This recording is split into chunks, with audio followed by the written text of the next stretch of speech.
सम्झौता गर्न चाहदैनौँ। हामीलाई गठबन्धनको सरकार बनाउनु छैन। त्यसै कारणले गर्दा यहाँहरूले बहुमतका साथ राष्ट्रिय स्वतन्त्र पार्टीलाई विजयी बनाउनु पर्नेछ। यहाँहरूलाई दुईटा मात्रै व्यक्ति चिनाउन चाहे मैले आजको लागि। हामी बीच तपाईहरूकै क्षेत्रबाट उठ्नुभएका धनञ्जय रेग्मीजी हुनुहुन्छ, जसलाई तपाईहरूले भोट दिएर जिताउनु पर्नेछ, र समानुपातिक उम्मेदवार हुनुहुन्छ भूमिराज दाई।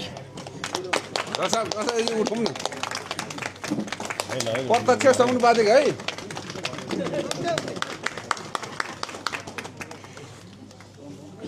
जब जब समाजले परिवर्तन खोज्छ त्यो समाजमा क्रान्ति हुन्छ र विद्रोह हुन्छ। त्यो क्रान्ति र विद्रोहको समयमा थुप्रै अमूल्य जीवनहरूले शहादत प्राप्त गर्छन् र शहीदहरूको आडमा थुप्रै नेताहरू जन्मिन्छन् र धेरै ठाउँमा भाषण दिन्छन्।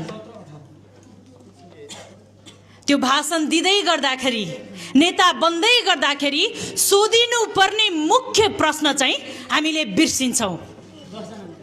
भाद्र 23 र 24 का दिन आखिर गोली कसले चलाएको थियो? गोली चलाउने आदेश कसले दिएको थियो? दोषीलाई अहिलेसम्म कारबाही किन भएको छैन?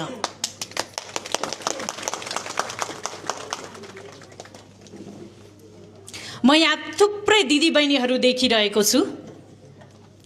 सामान्य मात्रै विवेक भएको जो कहिले पनि अनुमान लगाउन सक्छ भाद्र 23 र 24 का दिन जुन आन्दोलन युवा पुस्ता जेनजी युवा पुस्ताले नेतृत्व लिनुभएको आन्दोलन भएको थियो, त्यसको दोषी को हो?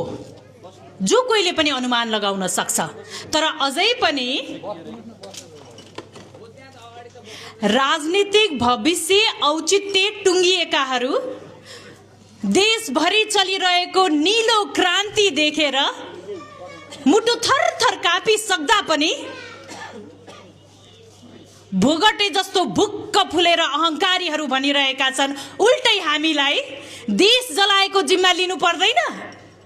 म यहाँहरू माझबाट यो आह्वान गर्न चाहन्छु कि हामी जिम्मा लिन तयार छौं।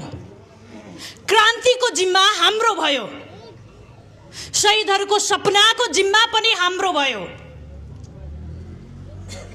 र भोलि हामी सरकारमा पुग्दै गर्दाखेरि न्याय निरूपण गर्ने जिम्मा पनि हाम्रो भयो। तर यो देशमा मचिएको